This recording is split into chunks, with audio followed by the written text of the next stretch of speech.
Hi hello ಎಲ್ಲರಿಗೂ ನಮಸ್ಕಾರ. Welcome to my YouTube channel ಕನ್ನಡತಿಯ ಕಥಾಸುಧೆ. ನಾನು ನಿಮ್ಮ ರೂಪ ಕನ್ನಡತೆ. ಕಥೆಗಳು ಇಷ್ಟ ಆದರೆ ಚಾನಲನ್ನು ಸಬ್ಸ್ಕ್ರೈಬ್ ಮಾಡ್ಕೊಳ್ಳಿ. ಹಾಗೆ ಕಥೆಗಳು ಇಷ್ಟ ಆದರೆ ಲೈಕ್ ಮಾಡಿ, ಕಮೆಂಟ್ ಮಾಡಿ, ನಿಮ್ಮ ಸ್ನೇಹಿತರಿಗೂ ಶೇರ್ ಮಾಡಿ. ಹೃದಯವ ಕಾದಿರಿಸು ನನಗಾಗಿ ಭಾಗ 45. ಹೇ ಧನು ಎಂದು ಮೆಲ್ಲಗೆ ಕರೆದ. ಅವನ ದನಿಗೆ ಹಿಂದೆ ತಿರುಗಿ ನೋಡಿ ಮತ್ತೆ ದಿಗಂತದತ್ತ ನೋಟ ನೆಟ್ಟವಳು ಧನು ಅಲ್ಲ, ಧನಿ ಅಂತ ಹೇಳಿ ಅಬರಿಯವರೇ. ನಾನು ಧನ್ವಿ ಅವರಲ್ಲ ಎಂದು ನೀರಸವಾಗಿ ಹೇಳಿದ್ಲು. ಅವಳನ್ನೇ ನಿನ್ನಲ್ಲಿ ನೋಡ್ತಾ ಇದ್ದೀನಿ ಧನು.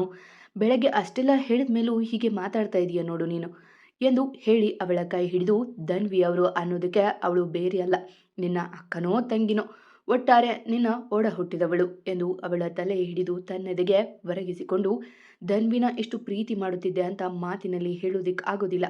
ಅಷ್ಟು ಪ್ರೀತಿ ಜೊತೆ ಮತ್ತಷ್ಟು ಸೇರಿಸಿ ನಿನಗೆ ಕೊಡ್ತೀನಿ, ಒಪ್ಪಿ ನನ್ನ ಜೊತೆ ಇರು ಪ್ಲೀಸ್ ಎಂದು ಹೇಳಿದಾಗ ಮರು ಮಾತಾಡದೆ ಅವನ ಎದೆಗೆ ಹಣೆ ಒತ್ತಿ ಬಿಕ್ಕಿದಳು ದನಿ. ಹೇ ಧನು, ಇನ್ಮೇಲೆ ಖುಷಿಗೆ ಸಹ ನೀನು ಅಳಬಾರ್ದು ಎಂದು ಅವಳ ಕಣ್ಣೀರು ಒರೆಸಿದ ಅಭಿ. ನಿಮ್ಮ ಮೇಲೆ ಪ್ರೀತಿ ಜಾಸ್ತಿ ಆಗ್ತಿದೆ ಅಭಿ, ಆದರೆ ನನ್ನ ಮೇಲೆ ನನಗೆ ಅಸಹ್ಯ ಆಗ್ತಿದೆ. ಅಣ್ಣನಿಗೆ ಏನೆಲ್ಲ ಅಂದು ಬಿಟ್ಟೆ ನಾನು. ನೀನು ಒಳ್ಳೆ ಅಣ್ಣ ಅಲ್ಲ, ಹಾಗೆ ಹೀಗೆ ಅಂತ. ನನಗಾಗಿ ಕಷ್ಟಪಟ್ಟ ಅಣ್ಣನಿಗೆ ಪಾಪ ನೋವು ಮಾಡಿಬಿಟ್ಟೆ ಎಂದು ಬಿಕ್ಕಿ ಬಿಕ್ಕಿ ಅಳುತ್ತಾ, ಗಟ್ಟಿ ಗುಂಡಿಗೆ ಇರೋ ನನ್ನ ಅಣ್ಣನ ಎದೆ ನೋವು ಬರುವ ಹಾಗೆ ಮಾಡಿದ್ದು ನಾನು, ಅವನು ಹಾಸ್ಪಿಟಲ್ ಸೇರುವ ಹಾಗೆ ಮಾಡಿದ್ದು ನಾನು ಎಂದು ತುಟಿ ಉಬ್ಬಿಸಿ ಪುಟ್ಟ ಮಗು ಅಳುವಂತೆ ಅಳುವಾಗ, ಹೇ ದದ್ದು, ನೀನು ಹಾಗೆ ಮಾಡಿದ್ದಕ್ಕೆ ಅಲ್ವಾ ಸತ್ಯ ಆಚೆ ಬಂದಿದ್ದು. ಎಂದೋ ತಿಳಿಯಬೇಕಿದ್ದ ಸತ್ಯಗಳು ಇಂದು ಆಚೆ ಬಂದವು ಅಷ್ಟೆ. ಏನೂ ಆಗೋದಿಲ್ಲ ಕಂದಮ್ಮ, ನೀನು ತಲೆ ಕೆಡಿಸ್ಕೊಂಡು ಈ ಪುಟ್ಟ ತಲೆನ ಮತ್ತೆ ಹಾಳು ಮಾಡ್ಕೋಬೇಡ ಎಂದು ಅವಳ ತಲೆ ಸವರಿದ. ಅಭಿ, ನಾನು ಅಂದರೆ ನಿಜಕ್ಕೂ ನಿಮಗಿಷ್ಟನಾ ಅಥವಾ ಬಲವಂತಕ್ಕೆ ಎಂದು ಮೆಲ್ಲಗೆ ಹೇಳಿದಾಗ, ತೆಗೆದು ಒಂದು ಬಾರಿಸಿದೆ ಅಂದರೆ ಬಾಯಲ್ಲಿರೋ ಹಲ್ಲು ಉದುರಿ ಡಾಕ್ಟರ್ ಆಗಬೇಕಿರೋ ನೀನು ಪೇಷಂಟ್ ಆಗಬೇಕು, ಹೇಳೋದು ನೋಡು ಎಂದು ಗದರಿದಾಗ ಗೊಬ್ಬಿ ಮರಿಯಂತೆ ಅವನ ಹೊಟ್ಟೆ ಬೆಳೆಸಿ, ಕನ್ಫರ್ಮ್ ಆಯಿತು ಬಿಡಿ, ಹೊಡೆಯೋದೇನು ಬೇಡ ಎಂದು ನಕ್ಕಾಗ ಅವನು ನಕ್ಕು, ಧನು ಪ್ಲೀಸ್ ಅತ್ತೇನ ಮೊದಲಿನಂತೆ ಮಾಡು. ಅವರು ಧನುನ ತುಂಬ ಹಚ್ಕೊಂಡಿದ್ರು, ಅವಳು ಇನ್ನಿಲ್ಲ ಅಂದಾಗ ಆ ರೀತಿ ಆಗಿದ್ದಾರೆ. ಅವರಿಗೆ ಪ್ರೀತಿ ಕೊಟ್ಟು ಅವರನ್ನು ಮೊದಲಿನಂತೆ ಮಾಡು ಎಂದು ಅಭಿ ಕೇಳಿಕೊಂಡಾಗ ಅವನ ಕುತ್ತಿಗೆ ಬಳಿ ಮೆತ್ತಗೆ ಕಚ್ಚಿ, ನನಗೆ ಗೊತ್ತು ಹೋಗೋ, ನನ್ನ ಅಮ್ಮ ಅವರು ಎಂದು ನಕ್ಕಳು. ಅವಳ ಪ್ರೀತಿಗೆ ಏನೊಂದು ಹೇಳದೆ ಸುಮ್ಮನೆ ಉಳಿದ. ಆಚೆ ಬನ್ನಿ ನಮ್ಮ ಪ್ರೇಮಿಗಳೇ, ಇನ್ನು ನಿಮ್ಮ ಮದುವೆ ಆಗಿಲ್ಲ, ಆಗಲೇ ಕೋಣೆ ಸೇರಿ ಪ್ರೇಮ ಸರಸದಲ್ಲಿ ತೊಡಗಿದ್ದೇರೇನು ಎಂದು ಲಕ್ಕಿ ಆಚೆಯಿಂದ ಕೂಗಿದಾಗ ತಡಬಡಿಸಿ ದೂರ ಆದರೂ ಇಬ್ಬರು. ಏನೋ ನಿಂದು, ಅಣ್ಣಂಗೆ ಹೇಳ್ತೀನಿ ನೋಡು, ಮತ್ತೆ ನಿನ್ನ ಲವ್ ಬ್ರೇಕಪ್ ಮಾಡಿಸ್ತೀನಿ ನೋಡು ಎಂದು ದನಿ ತುಟಿ ಉಬ್ಬಿಸಿ ಹೇಳಿದ್ಲು. ಹೋಲ್ಡ್ ಆನ್, ಈಗಷ್ಟೇ ನಮ್ಮ ಪ್ರೇಮ ಒಂದು ದಾರಿಯಲ್ಲಿ ಬರ್ತಿದೆ.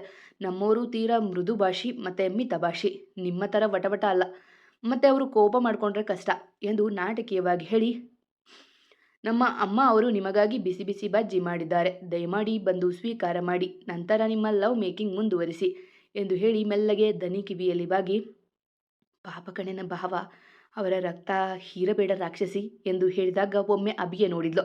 ಅವ ಮುಸಿ ಮುಸಿ ನಗುತ್ತಿದ್ದ. ಹೇಯ್ ನಿನ್ನ ಎಂದು ಅಲ್ಲೇ ಇದ್ದ ಶೋಪೀಸ್ ತೆಗೆದುಕೊಂಡು ಓಡಿದ್ಲು ಅವನ ಹಿಂದೆ.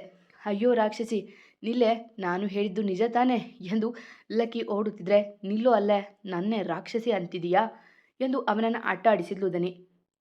ಅಷ್ಟರಲ್ಲಿ ಮೆಟ್ಟಿಲು ಇಳಿದು ಬರುತ್ತಿದ್ದ ರಾಮ್ ಕಾಣಿಸಿದ್ದೆ ಬಾರದ ಕಣ್ಣೀರು ತಂದುಕೊಂಡು ಅವನ ಬಳಿ ಓಡಿ, ಅಣ್ಣ ನೋಡು ಇಲ್ಲಿ ನನಗೆ ಏನೇನೋ ಅಂತಾನೆ ಎಂದು ಚಿಕ್ಕ ಮಗುವಿನಂತೆ ಮುಖ ಊದಿಸಿಕೊಂಡು ಅಣ್ಣನ ಬಳಿ ಬಂದು ಹೇಳಿದ್ದೆ. ಲಕ್ಕಿ ಅಲ್ಲಿಂದ ಪರಾರಿಯಾಗಿದ್ದ. ಈಗ ಯುದ್ಧ ಅವನ ಮೇಲೆ ಎಂದು ತಿಳಿಯಿತು ಅವನಿಗೆ. ಆಹಾ, ಅವನು ಓಡಿ ಹೋದ ಕಣೋ ಎಂದು ದನಿಯ ಅಪ್ಪಿದ ರಾಮ್. ಆ ದೃಶ್ಯ ನೋಡಿ ಎಲ್ಲರಿಗೂ ಸಂತೋಷ ಆಗಿತ್ತು. ಪಾಪ ಅದೆಷ್ಟು ದಿನದಿಂದ ಇಂತಹ ಖುಷಿ ಕಳೆದುಕೊಂಡಿದ್ರು ಅವರು.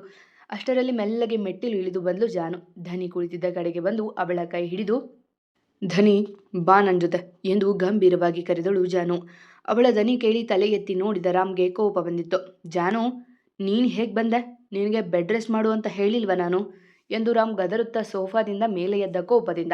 ತಕ್ಷಣ ಅವಳ ಬಳಿಗೆ ಓಡಿ ಬಂದ. ಅಂತಹ ಬೆನ್ನು ನೋವು ಇದ್ದರೂ ಒಬ್ಬಳೇ ಮೆಟ್ಟಿಲು ಇಳಿದು ಬಂದಿದ್ದಳಲ್ಲ.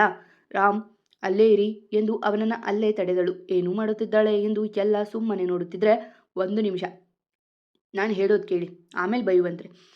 ನಿಮ್ಮ ತಂಗಿನ ನಾನೇನು ತಿನ್ನೋದಿಲ್ಲ, ಕರೆದುಕೊಂಡು ಬರ್ತೀನಿ ಮತ್ತೆ ಎಂದು ಹೇಳಿ ಅಲ್ಲಿಂದ ಧನಿಯನ್ನ ಒಂದು ಕೋಣೆಯ ಒಳಗೆ ಕರೆದುಕೊಂಡು ಹೋದ್ಲು. ಎಲ್ಲರೂ ಕುತೂಹಲದಿಂದ ಕುಳಿತಿದ್ರು. ಬಾಗಿಲಿನತ್ತವೇ ದೃಷ್ಟಿ ನೆಟ್ಟು. ಸರಿಸುಮಾರು 15 ನಿಮಿಷಗಳ ನಂತರ ಬಾಗಿಲು ತೆಗೆದಾಗ ಎಲ್ಲರ ನೋಟ ಅತ್ತ ಸರಿದಿತ್ತು.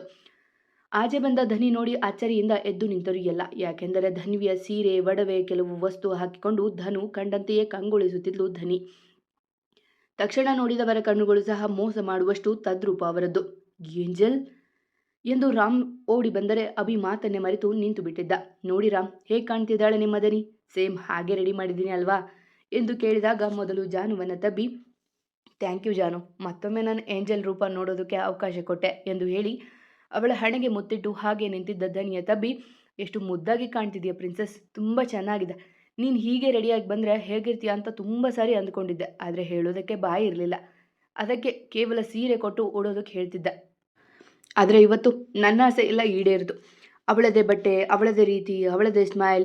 ನಿಜಕ್ಕೂ ಧನು ಇದ್ದು ಅವಳನ್ನು ಇಲ್ಲಿ ನಿನ್ನ ಪಕ್ಕ ನಿಲ್ಲಿಸಿ ಇಬ್ಬರನ್ನು ಬದಲಿಸಿ ನೋಡಿದ್ರೂ ಕಂಡು ಹಿಡಿಯೋದಕ್ಕೆ ಆಗ್ತಾ ಇರಲಿಲ್ವೇನೋ, ಅಷ್ಟು ಹೋಲಿಕೆ ಇದೆ ನಿಮ್ಮಿಬ್ಬರಲ್ಲಿ ಎಂದು ಅವ ಬಡಬಡಿಸುತ್ತಾ ಅವಳ ಹಣೆಗೆ ಮುತ್ತಿಟ್ಟು, ಲವ್ ಯು ಮೋರ್ ಪ್ರಿನ್ಸಸ್, ಯಾವಾಗಲೂ ನಗ್ತಾ ಇರು ಎಂದು ಅವಳ ಕೆನ್ನೆ ಹಿಂಡಿದ.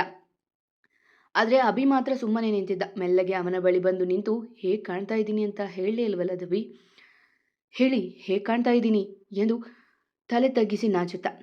ಹೃದಯ ನಿಂತು ಹೋಗದೇ ಇರೋದು ನನ್ನ ಪುಣ್ಯ ಕಣೆ ಎಂದು ಅಭಿ ಹೇಳಿದಾಗ ತಟ್ಟನೆ ತಲೆ ಎತ್ತಿ ನೋಡಿ ಅವನ ಬಾಯಿಯ ಮೇಲೆ ಕೈ ಇಟ್ಟು, ಛೆ ಬಿಡ್ತು ಅನ್ನಿ, ಎಂಥ ಮಾತದು ಎಂದಳು ಗದರಿಕೆಯಿಂದ. ಅದಕ್ಕೆ ಪ್ರತಿಯಾಗಿ ನಗುತ್ತಾ ಅವಳ ಕೈ ಮೆಲ್ಲಗೆ ಸರಿಸಿ, ನಿಜ, ನನ್ನ ಕಣ್ಣ ಮುಂದೆ ನನ್ನ ಧನು ಇದ್ದಾಳೆ ಅಂತ ಅನಿಸ್ತಾ ಇದೆ. ಅವಳೇ ಬಂದು ನನ್ನ ಜೊತೆ ಮಾತಾಡ್ತಾ ಇದ್ದಾಳೆ ಅನಿಸುತ್ತಾ ಇದೆ. ಈ ಖುಷಿಯಲ್ಲಿ ಹೃದಯ ನಿಂತು ಹೋಗಿಲ್ಲ ಅಲ್ಲ, ಅದೇ ಖುಷಿ ಎಂದು ಅವ ಹೇಳಿದಾಗ ಮೆತ್ತಗೆ ಅವನ ಕೈ ಹಿಡಿದು, ಹಾಗೆಲ್ಲ ಮಾತಾಡಬಾರ್ದು ಅಭಿ, ಈಗಷ್ಟೇ ನಮ್ಮ ಜೀವನ ಶುರುವಾಗಿದೆ. ಪ್ಲೀಸ್ ಇಂತಹ ಮಾತು ಆಡಿ ನನಗೆ ನೋವು ಮಾಡಬೇಡಿ. ಧನು ನಿಮಗೆ ಕೊಟ್ಟಿರುವಷ್ಟು ಪ್ರೀತಿ ನಂಗೆ ಕೊಡೋಕೆ ಸಾಧ್ಯ ಇಲ್ಲ, ಆದರೂ ನನ್ನ ಕೈಯಲ್ಲಿ ಆದಷ್ಟು ಪ್ರೀತಿ ನಾನು ಕೊಡ್ತೀನಿ ಎಂದು ಹೇಳಿದಾಗ ಕಣ್ಣು ತುಂಬಿಕೊಂಡು ತಲೆ ಆಡಿಸಿದ. ನಾನು ಅಷ್ಟೇ ಕಣೋ, ಜೀವ ಇರುವವರೆಗೂ ಧನುಗೆ ಮೀಸಲಿದ್ದ ಪ್ರೀತಿಯನ್ನು ಸೇರಿಸಿ ಪ್ರೀತಿ ಕೊಡ್ತೀನಿ ಎಂದು ಅವಳ ಹಣೆಗೆ ಚುಂಬಿಸಿದ. ಎಲ್ಲರೂ ಅವರ ಪ್ರೀತಿ ನೋಡಿ ನಗುವಾಗ ತನ್ನ ಮಡದಿಯ ಕೈ ಹಿಡಿದು ಮೆಲ್ಲಗೆ ಸೋಫಾ ಮೇಲೆ ಕೂರಿಸಿದ ರಾಮ್. ಧನು ಎಂದು ತಡವರಿಸಿ ಬಂದ ಧನಿ ಕೇಳಿ ಧನಿ ಅಭಿ ದೂರ ಸರಿದು ನೋಡಲು ಮೆಲ್ಲಗೆ ನಡೆದು ಅವಳತ್ತ ಬರುತ್ತಿದ್ದರು ಭಾಗ್ಯ, ಧನ್ವಿ ಮತ್ತೆ ಧನಿ ಅವರ ಅಮ್ಮ. ಎಲ್ಲರಿಗೂ ಅಚ್ಚರಿಯಾಗಿತ್ತು. ಧನು ಸತ್ತಾಗಿನಿಂದ ಇದುವರೆಗೂ ಒಂದು ಮಾತು ಆಡದ ಅವರು ಹಿಂದೆ ಮೊದಲು ಮಾತನಾಡಿದ್ದು. ಧನು ನೀನು ಎಂದು ಹೇಳುತ್ತಾ ಬಂದವರ ಅಪ್ಪಿ, ನಾನು ಎಲ್ಲಿಗೂ ಹೋಗಿಲ್ಲ ಅಮ್ಮ, ನೋಡು ಇಲ್ಲೇ ಇದ್ದೀನಿ. ನೀನು ಹೀಗೆ ಮಂಕಾದ್ರೆ ಹೇಗೆ? ಅಣ್ಣ ನೋಡು ನನ್ನ ಹೇಗೆ ದುರ್ಗುಟ್ಟಿ ನೋಡ್ತಾ ಇದ್ದಾನೆ ಎಂದು ಬೇಕೆಂದೇ ಧನ್ವಿ ಅಣ್ಣ ದರ್ಶನ್ ಕಡೆಗೆ ನೋಡಿ ಹೇಳಿದ್ಲು. ನೀನು ಚೆನ್ನಾಗಿದ್ದೀಯ ಮಗಳೇ, ಎಲ್ಲಿಗೆ ಎಂದು ಅವರು ಬಿಡಿಬಿಡಿಯಾಗಿ ಹೇಳುವಾಗ ಅವಳ ಅಪ್ಪ ಯೋಗೀಂದ್ರ ಮಲ್ಲನಗೌಡರ ಅಪ್ಪಿ ಬಿಟ್ರು. ಇಂದು ಈ ಮನೆಗೆ ಅಂಟಿದ ಎಲ್ಲ ಕಳಂಕ ದೋಷ ಪರಿಹಾರ ಆಯಿತು ಎಂದು ಕಣ್ಣೀರು ಹಾಕಿದ್ರು. ಇನ್ನು ಇಲ್ಲ ಅಪ್ಪ, ಮೊದಲು ಅಮ್ಮ ಹುಷಾರಾಗಬೇಕು, ಆಮೇಲೆ ಅವರು ವಾಸ್ತವ ಒಪ್ಪಬೇಕು ಎಂದು ಹೇಳಿದ ಧನಿ, ಅಮ್ಮ ನಾನು ಹೇಳಿದಂತೆ ಕೇಳ್ತೀಯಲ್ವಾ ಎಂದು ಪುಟ್ಟ ಮಗುವಿಗೆ ಕೇಳಿದಂತೆ ಕೇಳಿದ್ಲು. ಹ್ಞೂ ಎಂದು ತಲೆ ಆಡಿಸಿದ್ರು. ತಕ್ಷಣ ತನ್ನ ಅಣ್ಣನ ಕಡೆಗೆ ನೋಡಿದ್ಲು. ಅವಳನ್ನು ನೋಡುತ್ತಿದ್ದ ರಾಮ್ ಜಾನು ಕೈ ಹಿಡಿದು, ಅದೆಷ್ಟು ಪ್ರಬುದ್ಧತೆ ಬಂದು ಬಿಟ್ಟಿದೆ ಅವಳಿಗೆ, ಸೇಮ್ ಧನು ಇದ್ದಂತೆ. ಅಣ್ಣ ಅದೆಷ್ಟೇ ಖರ್ಚು ಆಗಲಿ ನಾವು ಅಮ್ಮನಿಗೆ ಹುಷಾರು ಮಾಡಿಸೋಣ ಎಂದು ಹೇಳಿದಾಗ ತಲೆ ಆಡಿಸಿದ ರಾಮ್.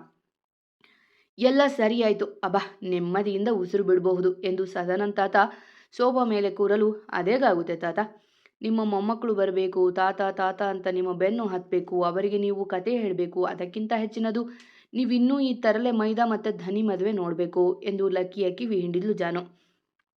ಅತ್ತಿಗೆ ನನ್ನ ಮದುವೆ ಬಗ್ಗೆ ಮಾತೇಕೆ, ಇವಳಿಗೆ ಮಾಡೋಣ ಎಂದು ಮೆಲ್ಲಗೆ ಹೇಳಿದ ಲಕ್ಕಿ. ಅವನ ಮಾತಿನಿಂದ ಏನೋ ಆಗಿದೆ ಎಂದು ತಿಳಿದವಳು, ಯಾಕೆ ಲಕ್ಕಿ, ಏನಾಯಿತು, ಯಾಕೆ ಧನಲಕ್ಷ್ಮಿ ಏನಾದರೂ ಹೇಳಿದ್ರಾ ಎಂದು ಕೇಳಿದಾಗ ಅವಳಿಗೆ ಉತ್ತರ ನೀಡಿದೆ, ಈ ಸಮಯದಲ್ಲಿ ಅದೆಲ್ಲ ಯಾಕೆ ಅತಿಗೆ, ಆರೋಗ್ಯ ಹುಷಾರು ಎಂದು ಕಣ್ಣೊರೆಸಿಕೊಂಡು ಓಡಿದ ಲಕ್ಕಿ. ಅವನ ನಡಿಗೆಯಿಂದ ಮನೆಯ ವಾತಾವರಣವೇ ಬದಲಾಯಿತು. ಲಕ್ಕಿ ಓಡಿ ಹೋಗಿದ್ದು ನೋಡಿ ಎಲ್ಲರಿಗೂ ಅಚ್ಚರಿಯಾಗಿತ್ತು. ಸದಾನಾಗಿಸುತ್ತಾ ಇದ್ದ ಅವ ಇಂದು ಒಂದೇ ಮಾತಿನಲ್ಲಿ ಕಣ್ಣು ತುಂಬಿಕೊಂಡು ಓಡಿದ್ದು ನೋಡಿ ಎಲ್ಲರಿಗೂ ಅನುಮಾನ ಶುರುವಾಗಿತ್ತು. ರಾಮ್, ಇದೇನು ಇವನು ಹೀಗೆ ಓಡಿ ಹೋದ, ಯಾಕೇನಾಯಿತು, ಮಹಾಲಕ್ಷ್ಮಿ ಆಫೀಸ್ಗೆ ಬರ್ತಿದ್ದಾರೆ ತಾನೆ ಎಂದು ಕೇಳಿದ್ಲು ಜಾನು ರಾಮ್ ಮುಖ ನೋಡಿ. ಹಾಂ ಜಾನು, ಮೇ ಬಿ ನಾನು ಒಂದು ವಾರ ಇರಲಿಲ್ಲ ಅಲ್ಲ, ಜೊತೆಗೆ ಆಫೀಸ್ ಕಡೆಗೆ ಅಷ್ಟು ಗಮನ ಕೊಟ್ಟಿಲ್ಲ ಎಂದು ಹೇಳಿದ ರಾಮ್. ಈಗ ಇಬ್ಬರ ಚಿತ್ತ ದಯಾನಂದ್ ಅವರ ಕಡೆಗೆ ಸಾಗಿತ್ತು.